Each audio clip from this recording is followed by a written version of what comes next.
This podcast is brought to you by Free Buddhist Audio, the Dharma for your life. Our work is funded entirely by donations from our generous listeners. If you would like to help us keep this free, make a contribution at freebuddhistaudio.com/donate. Thank you, and happy listening. I'm going to be talking about the third of the three mottos, the third part of Dado Rinpoche's motto, Radiate Love. Actually, Bhante gave a talk on this motto called, I think, The Message of Dado Rinpoche, which is worth looking at. He looks at these three aspects. And what Bhante says about that, when he talks about radiate love, I mean, of course, Bhante used the dictionary to explore what these terms mean. I will come back to that later. I will come back later to what he says about radiate. But what he says about love is, it means metta, or maitri in Sanskrit. So the point is that with radiate love, what Dado Rinpoche is saying is radiate metta. So in a sense, I'm going to talk about metta this evening. And I want to talk about three main areas. So my talk will have three main points. I will talk about metta as we practice it, or as we can practice it. And the second main area, which is probably a bigger one even, is I'm trying to look at how metta, or altruism, or compassion, is regarded in Dado Rinpoche's context. Because he came from a particular tradition, from a particular way of thinking about the Dharma. So I try to explore what he probably meant by metta, or love. Of course, guesswork, obviously, but I just draw on the tradition he's from, the sort of Tibetan Mahayana tradition. And then finally, I'm going to talk about the slogan, Radiate Love, fits with the other two slogans, and how all three of them fit together. So these are the three main areas of my talk. So metta, in a sense, is sort of, I thought it's nothing to say you don't know yet, because, I felt like when I prepared the talk, I don't need to tell you why metta is important. You should know that by now. But I want to draw out a few points. One thing about the importance of the Metta Bhavana, and metta is just a quick quote from Bhante's talk, A System of Meditation. The talk is from 1979. So as I come into contact with more and more order members, more and more mitras, more and more friends, I see more and more clearly and more definitely the importance of positive emotions in our lives, whether spiritual lives or worldly lives. I would say that the development of positive emotions of friendliness, joy, peace, faith, serenity, is absolutely crucial for our development as individuals. It's after all the emotions which keep us going. We are not kept going by abstract ideas. We are kept going by our emotions. And it is our positive emotions which keep us going on the spiritual path, which give us inspiration, enthusiasm, and so on. So positive emotions in the fullest sense are of particular importance within the order and within the movement in general. We should have strong feelings of metta towards our own self, to begin with, and others. Should have strong feelings of spiritual fellowship. And when I say strong feelings, I mean strong feelings. Not something tepid and lukewarm and half-hearted and faint-hearted, but really warm, even if you like, a little hot, and strong, not feeble. Yeah, so this is of him saying why the Metta Bhavana is important, why it's an important practice. Yeah, basically, we are driven by our emotions. In another paper, I think it's in the essay The Good Friend, from which he wrote in Kalimpong, early 1950s, probably 54. It says, I think there is the famous quote that we have to find emotional equivalent of our intellectual understanding. I think it's in there. And he says friendship is that emotional equivalent of non-self. Quite interesting. Yes, he says, well, metta is important. In Living with Kindness, in the first chapter, he gives a very good overview of metta. Metta is in three ways, or in three ways he describes metta. He says it's an ardent goodwill. It's a care and concern directed to all beings. An unfailing sign of metta is that you're deeply concerned for the well-being, happiness, and prosperity of the object of your metta. So he says it's a goodwill. You wish the other person well. The second point he makes, it's an ecstatic energy. So don't be too precious to refine it out of existence. He quotes the Pali Canon, metta burns and shines and blazes forth. So it should be something strong.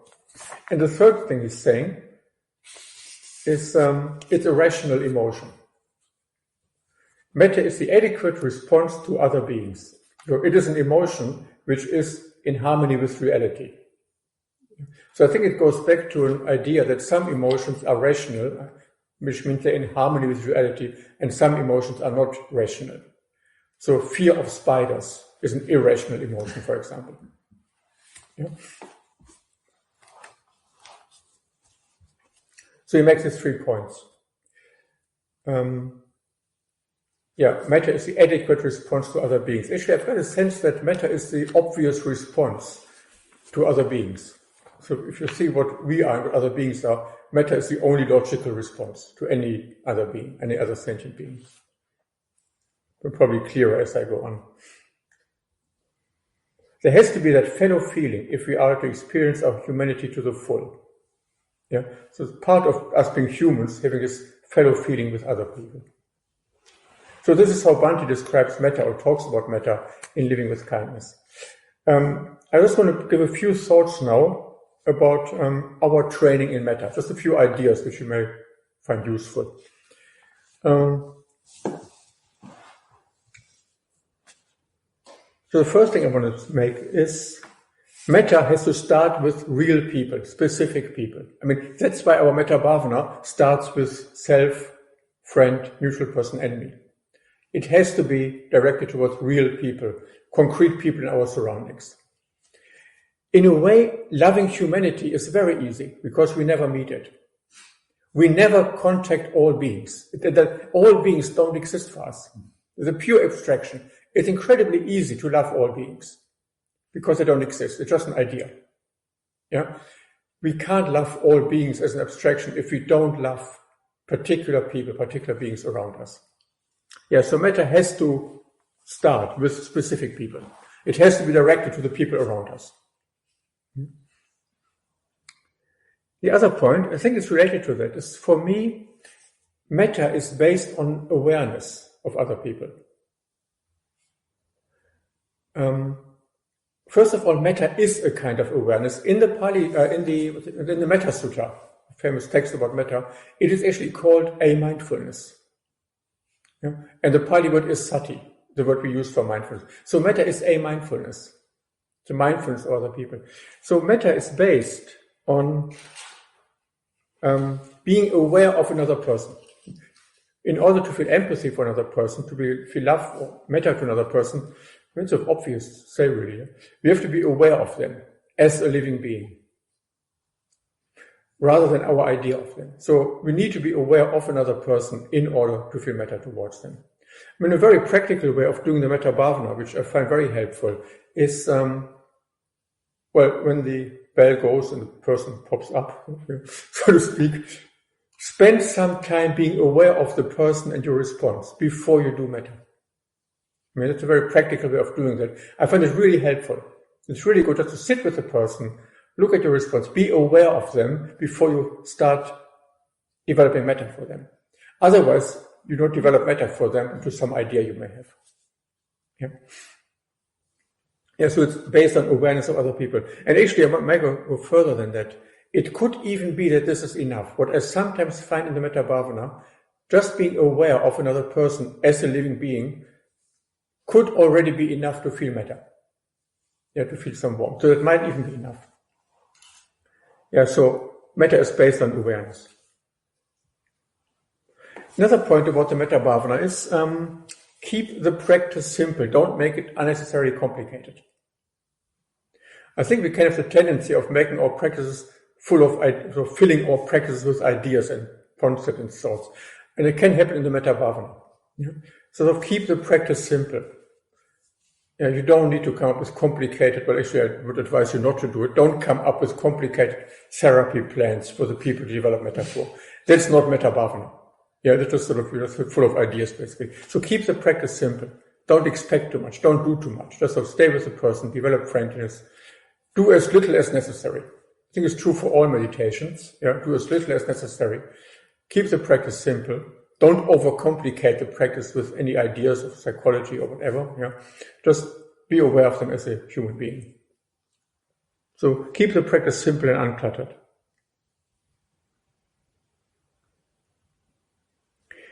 The next point, actually, just going to change the order of the points.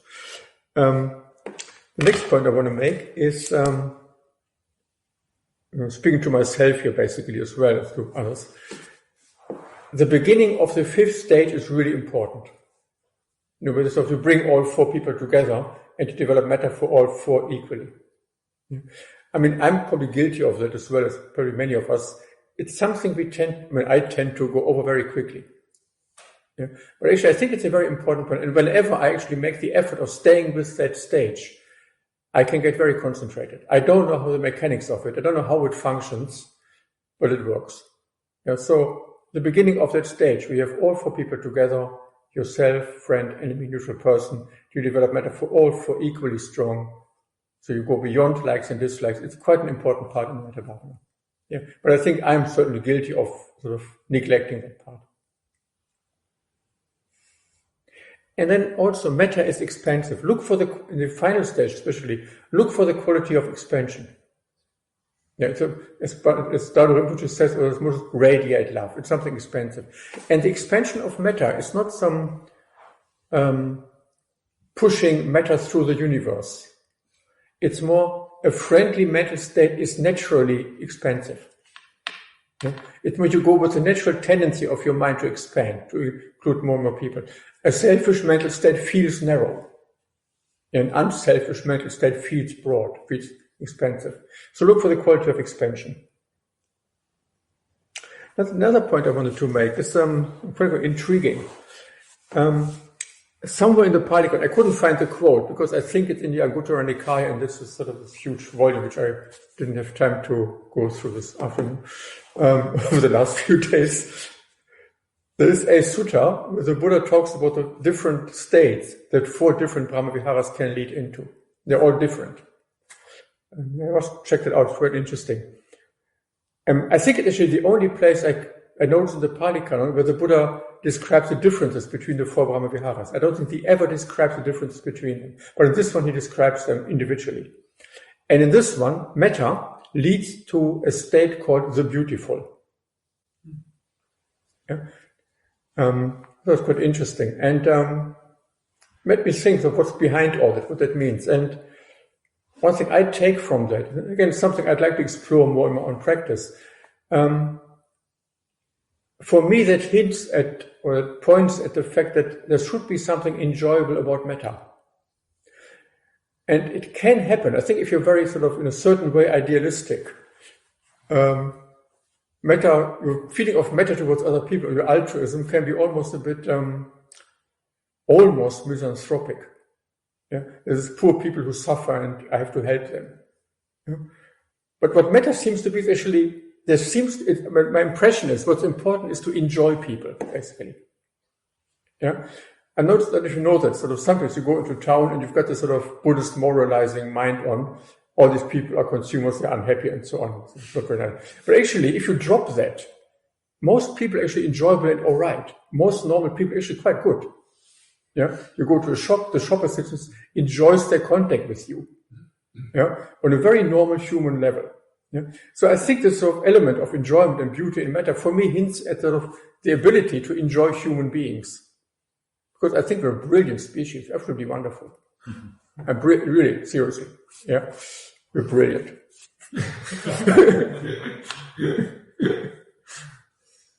We're not some horrible disease on the planet, not at all. But if you can't like humanity, I mean, you're one of them.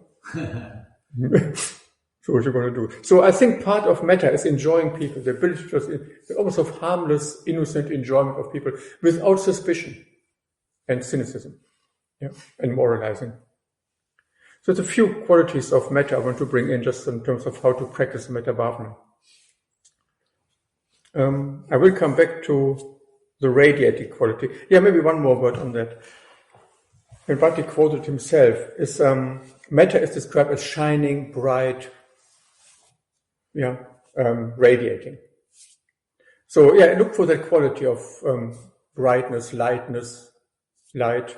Yeah, it burns. It's described as a fire. It burns. Yeah, I mean in the Pali Canon, I think it's the Itivuttaka reading, quite a famous reading.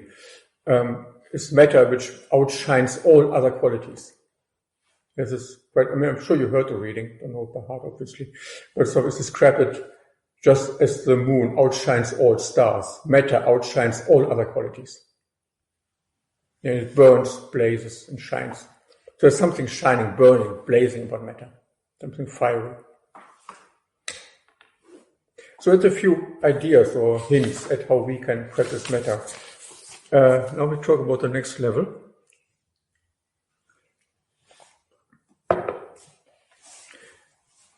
So, of course, it's a bit of guesswork now on my part, but I want to talk now about what Dado Rinpoche may have had in mind when he talked about love and matter. So Dado Rinpoche was obviously part of, his tradition is the Tibetan Mahayana tradition, or the Gelug tradition more exactly, which puts a lot of emphasis on the Bodhisattva ideal. Yeah. I think we heard in the live story when Paramahansa gave his talk on Dado Rinpoche that he visualized Tsongkhapa, the founder of his school. And Tsongkhapa is in one line with Atisha, the mind training tradition, Langri Tangpa, and Buddha and Shantideva. Yeah, the Bodhisattva. That's in a sense one tradition, one particular tradition, line of tradition. And then it goes back to Nagarjuna. But he's same tradition. Yeah, Tsongkhapa and Dado Rinpoche, it's the same tradition as Shantideva, who wrote the Bodhisattva. So that's his thinking, or that trained his thinking about metta and altruism. So I'm going to talk a bit now about the Bodhisattva ideal as it's described in these Mahayana texts, the Bodhisattva and some of the other texts.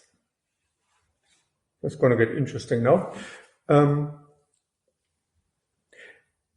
You could say the whole argument of Shantideva and this Mahayana tradition is there's absolutely no Buddhist life without altruism, without compassion, without love. It just does not exist.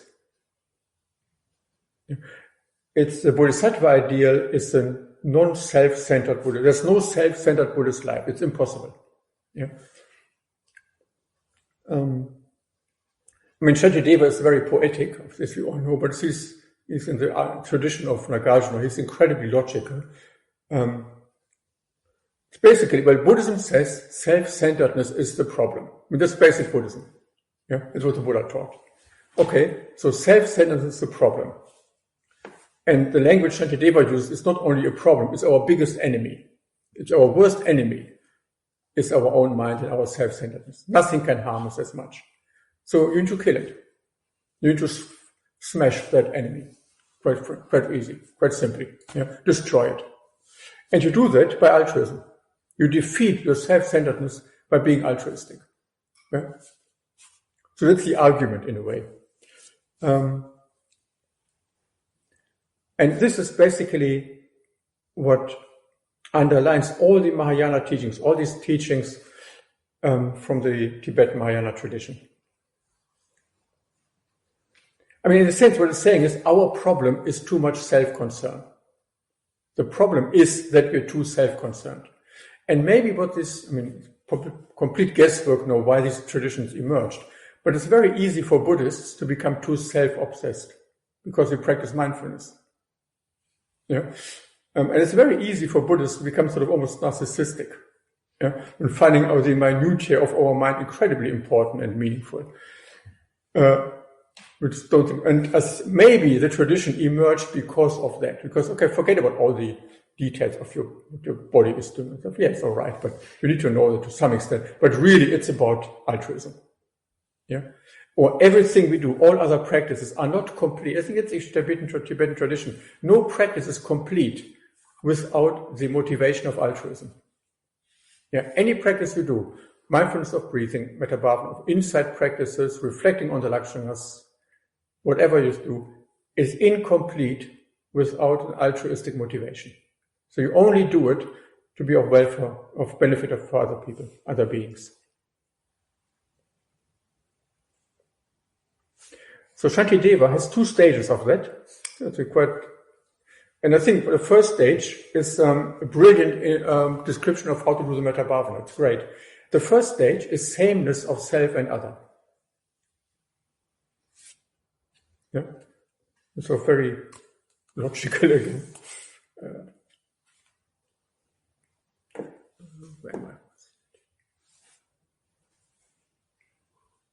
Just to read a few verses from that. All equally experience suffering and happiness. I should look after them as I do myself. And then later, there's one very good one. Where is it? When happiness is liked by me and others equally, what is so special about me that I strive after happiness only for myself? When fear and suffering are disliked by me and others equally, what is so special about me that I protect myself and not the other? I think it's of Metta Bhavana in 2 verses, basically. So this is the sameness of self and other. To quote, let's have a look.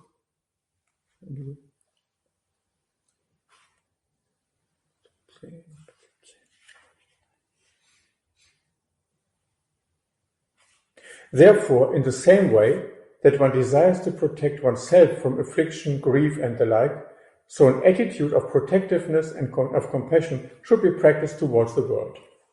So it's quite well. Fundamentally, there's no difference between me and others, so it's completely illogical to think I'm more important than others.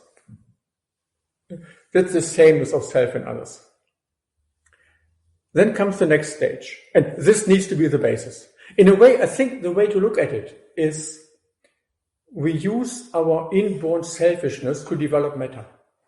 We know what it's like to care for ourselves. We know what it's like. Yeah? We know what it's like to be a human being. Yeah, we know what it's like to worry about ourselves, to be concerned about ourselves. We can't turn that off. But the sameness of self and others says, okay, it's there. I care for myself. There's no difference. Others are the same. Yeah? So it's a basis for metta in a way. Yeah? We just realize our own self-centeredness, and the first step to go beyond it is to realize others have the same self-centeredness. That is, I'm important to myself, others are important to themselves. Yeah? Okay, that's a very sort of essentialized way of talking about metta, really. But that's not enough. So because we're so inborn selfish, Shantideva then comes with what he calls the biggest mystery. Other traditions call it the greatest exorcism. If you're into exorcism, that's how to do it. You exorcise the biggest demon, yeah? Or you practice the biggest mystery, which is the exchange of self and others. The practice means that, well, it's quite simple. You don't see everybody the same as you. You regard others as more important than you. Yeah? You really sort of, it's a bit, because we're so inborn selfish, you go to the other extreme. This is not a worldview, this is a method. Yeah? So you really regard others' happiness as more important than your own. Yeah? This is what Shantideva called the greatest mystery, what others call the greatest exorcism. Yeah? And as exorcisms can go wrong, maybe this can go wrong. So it's something to be done carefully. I think that's the point. Yeah? It's a kind of approach which was kept secret a long time and only passed from teacher to disciple personally. It's such a radical approach that it was never published in this book, funnily enough, but the practices connected to it weren't made public. Yeah? And I've seen people reading books about it and getting it completely wrong. Yeah? So there is a danger in this approach. It's with an exorcism. I like that language somehow. And the biggest mystery. Yeah, so if you just go to the other extreme. So this is hardcore Buddhist practice. Yeah.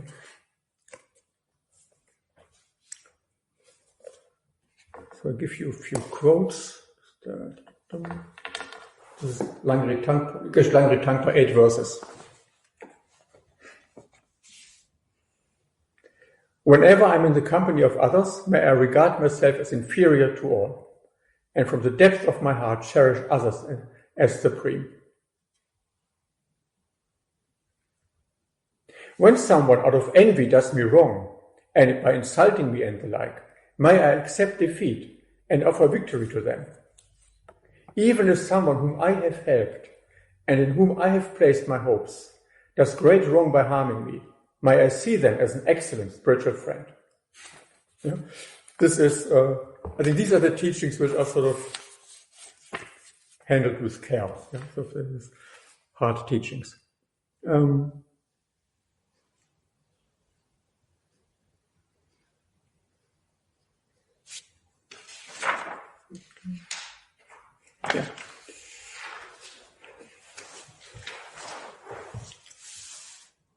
And you find the same attitude in the myth of the 1,000-armed Avalokiteshvara. Yeah, so in the story, you've got the 2-armed and 1-headed Avalokiteshvara taking the vow to work for the benefit of all beings. And his vow means, what he said was, as a vow, if I have only one selfish thought, and even if I only think of my own spiritual development, may my body explode. So in other words, if you take that literally, which I suggest we don't, but we need to take it seriously, if you take that seriously, you could argue any self-centered thought is already failure in the tradition. It's quite a thought, yeah?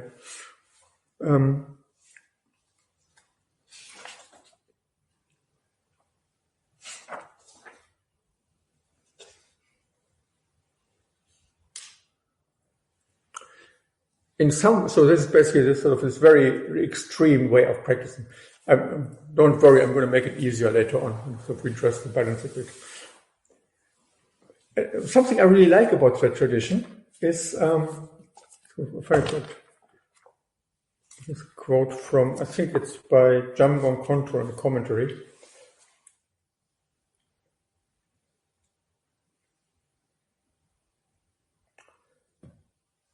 Concentrate only on what helps your mind and on doing the best you can to destroy ego clinging. Since freedom from ego clinging is Buddhahood, this single goal is enough. There is no need to enumerate the stages on the path. So in a sense, I quite like that approach because you don't even worry which stage on the path you're on. It's just a waste of time to even worry about it. The aim of this kind of tradition is you want to be so selfless that you don't even worry whether you've broken some fetters or reached this or that goal or whatever. Even thinking that is failure already. Yeah, I find it something quite liberating about it. So yeah, this is sort of the exchanging self and others, the complete altruism of where metta leads to. Now, as you can gather, this is obviously very difficult. So something else has to come in order to be able to practice this. And I think this is where it can go wrong. I think it can go wrong in some ways that we do it with our egotism. I mean, I remember somebody on a retreat in Germany who read these texts and tried to practice them, and then she said something like, well, she was on some seminar or something and tried to practice seeing herself as the lowest. And then she complained that nobody noticed it. Oh, right, yeah, this is how it works. Yeah. So it can go wrong with these teachings. Yeah.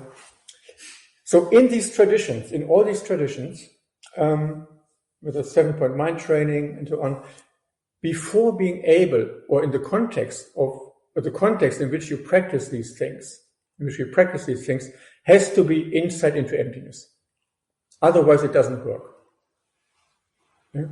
So this kind of altruism has to be on the basis of insight into shunyata, of emptiness. When you've got it in the 7-point mind training, just all these very altruistic and extreme slogan, before you do them, you realize everything you experience is like a dream. So you practice complete selflessness in a dream world. So you don't take it too seriously. You don't take yourself too seriously in it. Yeah. We've got a similar theme in the Diamond Sutra. Yeah. The Bodhisattva vows to save all beings while knowing that beings don't exist. So it's a common theme in the Mahayana Sutras. This complete selflessness has to be on the basis of emptiness, of non-self. Yeah. Otherwise, it wouldn't work. It would probably lead to madness or something. So this is a warning. Bhante makes this point, it's a funny bit. This is from Bhante's lecture on the message of Dada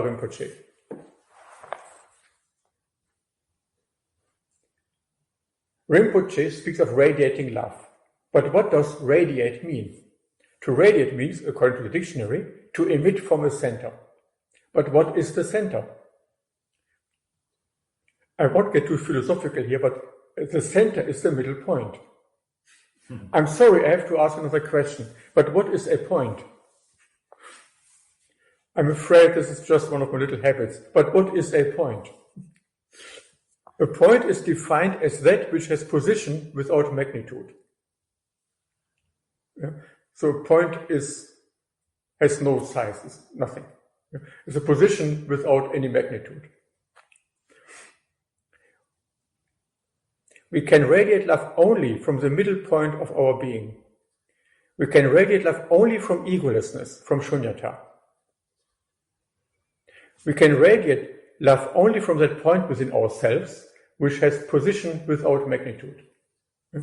So we can radiate love only from shunyata, from emptiness. And so basically what he's saying is, insight into shunyata, into emptiness, is necessary for this very radical kind of altruism of metta. So metta needs insight. And this leads me to the sort of last point of my talk, the last main topic. And this is sort of how the two parts or the other two parts of Daoda's motto fit with radiate love, or how they fit together. Because when I talk about into the shunyata, I'm back at the first one, cherish the doctrine. Yeah. I was thinking about that. I think it fits very nicely with the way Padmasambhava talked about the first motto by referring to this Mahayana Sutra, the Amitaya Dhyana Sutra. I think if we don't have a big enough vision of the universe, this kind of ideal is overwhelming. Or we live a fantasy Buddhist life. It's almost, when I thought about it, I got a sense the altruistic ideal is too big for a small universe. Yeah? The universe is to save all beings and be completely selfless is such a big ideal. It's almost like we need to live in a universe which is big enough to contain it. Yeah? It has to be bigger than our materialistic universe. So we need a framework, a view on the universe which is big enough, which is sort of too big for this Bodhisattva ideal to be a problem. So various ways in which the Maya does that. One I mentioned already, shunyata. Yeah? Only in a universe which is empty can you practice this kind of Bodhisattva ideal. Yeah? Only in a universe, or if you live in a universe where beings don't exist, ultimately, can you save all beings? Otherwise you go mad. Yeah? Or you end up depressed. So that's a sort of more the emptiness point of view. But I think you can see it positively, or there's a positive way of looking at that.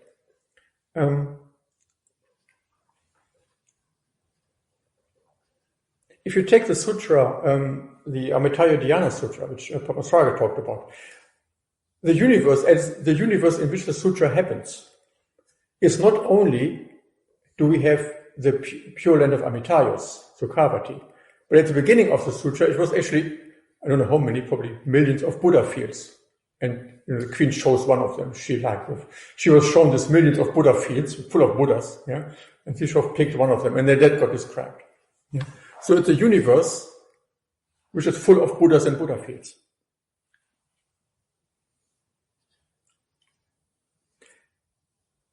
So I think this kind of practicing does only make sense within such a universe, which is too big, which is sort of bigger and very positive. I'm also reminded of the White Lotus Sutra. Yeah.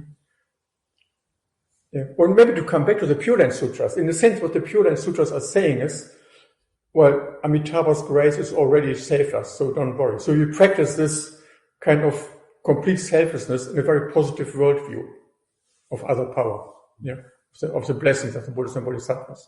Again, without the blessings of the Buddhas and Bodhisattvas, we can't do this. There's a split in the White Lotus Sutra. I was studying it last year after lockdown started. And it really struck me this time I studied it. It's sort of a brilliant text. It's wonderful.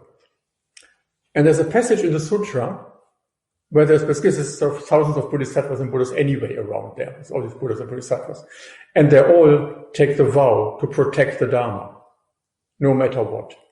And the Buddha says, don't worry, you don't need this. I don't need you to do this. And then even more bodhisattvas spring out from the earth. So millions of bodhisattvas, yeah. And they will do the job. They look after the Dharma. So what I mean is these sutras, they create a very positive, huge universe full of Buddhas and bodhisattvas. Yeah? And I think that's necessary as the background or the overall framework in which we may be able to practice this kind of altruism, this kind of selflessness. Because if you look at Mahayana, I mean, I found it interesting, so maybe a bit of a side issue, but I'll say it anyway.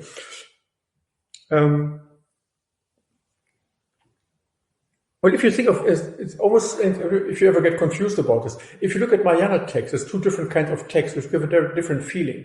You've got Mahayana texts as these enormous sutras, White Lotus Sutra, Sutra of Golden Light, Vimalakirtanidesha, the Pure Land Sutras, which has got this amazing universe full of Buddhas and Bodhisattvas and blessings going around all the time. Yeah? It's like this huge universe, it's amazing world.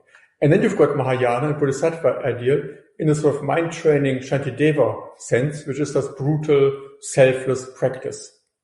Yeah? And I think we need both. I think we actually need both. Yeah? And I think our problem often is with the Bodhisattva ideal in altruism is that we don't practice it in a big enough context, in a big enough universe. Yeah? So I think part of it is being open to the blessings of the Buddhas. I think we can't do it otherwise. Yeah.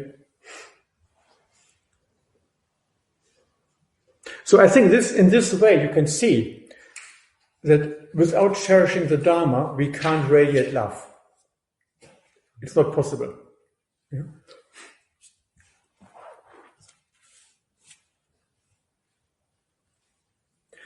And also, without the Dharma, our metta is not real metta. Yeah? It's only a sort of Buddhist worldview which really makes sure metta is metta and not sentimentality or worldly well-wishing. Because ultimately, if you wish beings well, you wish for them to go for refuge. You wish for them to practice the Dharma. Yeah. So it's understanding of the Dharma which clarifies our metta. And actually it enables us to practice metta. Yeah, so this is like how the first part of the slogan, the cherish the doctrine, feeds into radiate love and how they influence each other.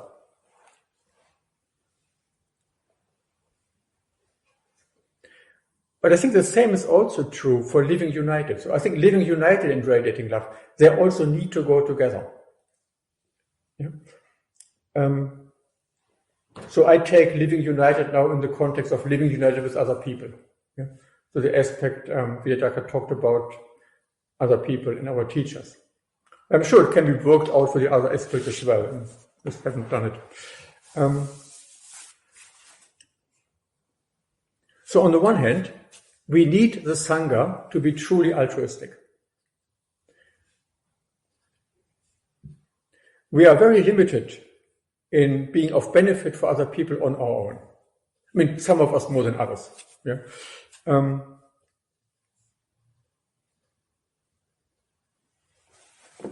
I sometimes think, even the structures, I would even say, even the structures, the friendships, even the institutions of the movement make us more effective. Yeah? Some of us may not have, think of myself, I don't think I would be much good for humanity on my own. Probably, I don't think I would do much good, wouldn't have much benefit for humanity left to myself. Yeah? I lack all the talents for it. But within the movement, I can be of benefit. So I think Triratna is great of giving useless people the ability to be of some good use. Don't underestimate that. we are also limited in communicating the Dharma on our own because we can't exemplify Sangha on our own. We can't. Yeah? So, to be an individual Buddhist teacher, all we can do is, well, you can teach meditation, yeah, talk about the Dharma, but you can't show Sangha on your own, by definition. Yeah? So we are very limited, left to our own devices. So we need Sangha in order to radiate love. We need the Sangha to do that.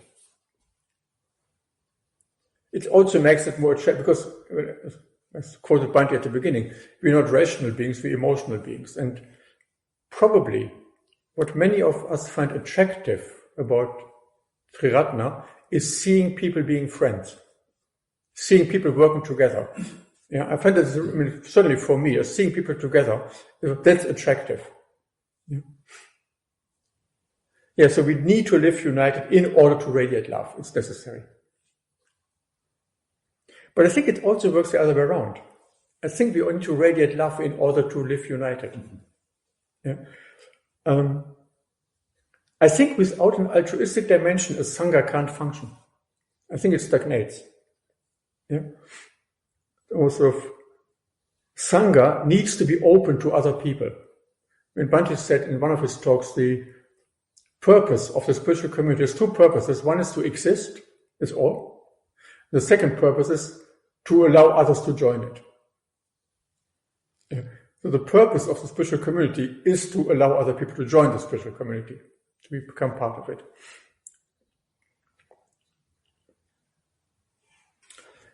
Yeah, so for being united, we need to be altruistic. Yeah. It's almost, I sometimes feel this Padmaloka, so at the moment where we do events and stuff, but which is good. I sometimes feel Padmaloka only becomes Padmaloka when we have a retreat on. When we have no retreat on, yes, we have at home, then we amongst ourselves, we have our friendships, it's all very good. But as soon as the retreats are started, now we become Padmaloka. Now we are what we should be. Yeah?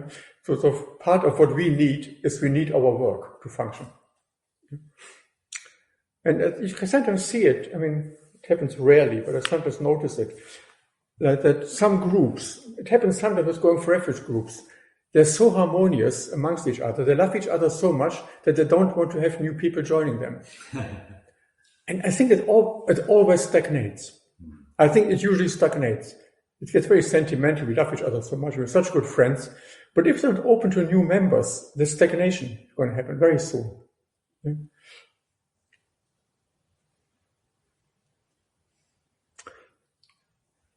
You could say what I talked about, the individual problem is also a sort of collective problem. So, yeah, Buddhism says that too much self-concern, any self-concern, is the problem for the individual. Maybe it's the same for the spiritual community. Too much self-concern is the problem. Yeah?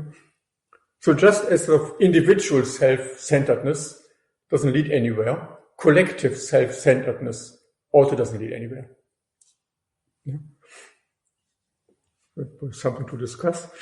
It's also boring, collective self-concern. It's like being concerned with yourself and your own group all the time. So I think living united and radiating love are very closely connected. Yeah. So you can't have one without the other. You even find that in this Buddhist teaching, again, it's important in the Mahayana, which you find in the Pali Canon. You find the teaching that the means of unifying a Sangha and the means of converting people into Buddhism are the same thing. It's a Sangraha Vastus. Yeah?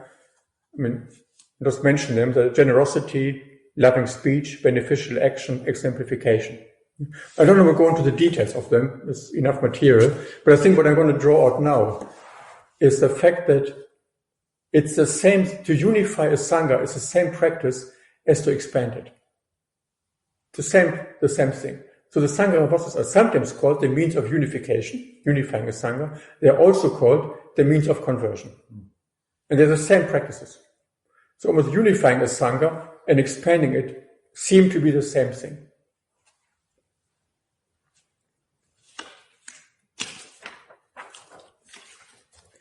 So thinking about this, there's a few more ideas, just to spark some discussion or reflection. As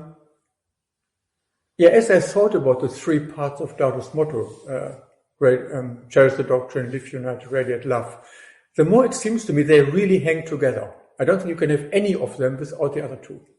They don't make any sense alone. I was talking to somebody this afternoon about this, and we thought it would have been nice if the three would correspond to Buddha, Dharma, Sangha, but I'm afraid they don't. I mean, we've got the Dharma, yes, we've got the Sangha, but can you say radiate love is the Buddha? It needs a lot of tweaking, and so let's assume, well, they don't. It would have been really nice if they would correspond to the three jewels, but I'm afraid they don't, as far as I can see, unless you really interpret very creatively. So it's something different. But really, I think really looking deeper into them, for me, they almost merge into one. There are three ways of looking at the same thing. Three ways of looking at the Buddhist life. So I think actually, if there's anything behind it, what would I call that which holds this together? And I thought it's actually the Bodhisattva idea. It's the Bodhisattva. That's sort of what's behind those three and holds them all together and sort of unifies them. So I think we can't look at them separate. They need each other, and not only do they need each other, I think actually if you go deeper into them, I suspect they're just different ways of talking about the same thing, which is the Buddhist life. Okay, thank you. We hope you enjoyed this week's podcast. Please help us keep this free. Make a contribution at freebuddhistaudio.com/donate. And thank you.